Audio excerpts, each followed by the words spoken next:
बाबा तुम्हीच विचार करा, ज्या माणसाला आई वडिलांचं छत्रच लाभलं नाहीये, त्यांचा सहवासच लाभला नाहीये, त्याचे किती हाल झाले असतील.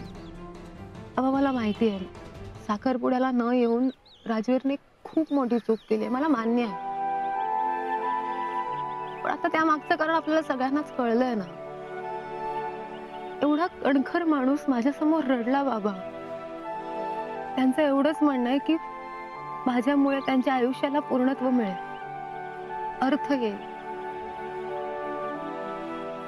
आणि बाबा तुम्हीच म्हणता ना, प्रत्येक माणसाला दुसरी संधी मिळायलाच हवी. मग आता तुम्हीच सांगा, मी काय करायला हवं होतं?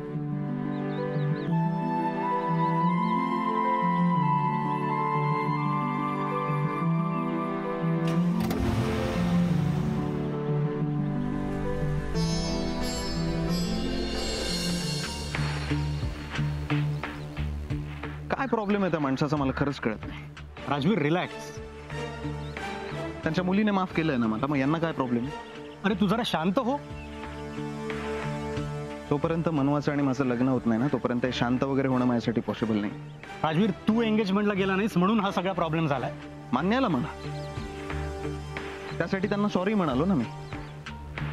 त्यांना काय म्हणालो मी की गावासमोर तुमचा इन्सल्ट झाला ना, ठीक आहे, अख्ख्या गावासमोर मी तुमची माफी मागायला तयार आहे, पण नाही. काय म्हणणं आहे त्यांचं? म्हणणं काहीच नाही, इगो मध्ये आलाय, बाकी काय. अरे राजवीर असं कसं बोलतोयस तू? मनवाचे वडील आहेत ते. एक्झॅक्टली, वडील आहे ना, मग मुलीचं सुख कशात हे कळत नाही त्यांना. का मध्ये येत आहे आमच्या? तू जरा त्यांच्या बाजूने विचार करून बघ. तूच सांग, ते इतक्या लगेच हो कसं काय म्हणतील? अरे पण त्यांची मुलगी रेडी आहे ना, मग काय प्रॉब्लेम?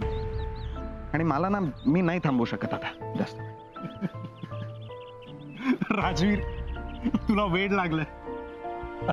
हो ठीक आहे, वेड लागलाय मला. त्याच्या मुलीवर वेड्यासारखं प्रेम करतोय, कळत नाही त्यांना. मनवाला माझ्या इतकं सुखी कोणीच ठेवू शकत नाही.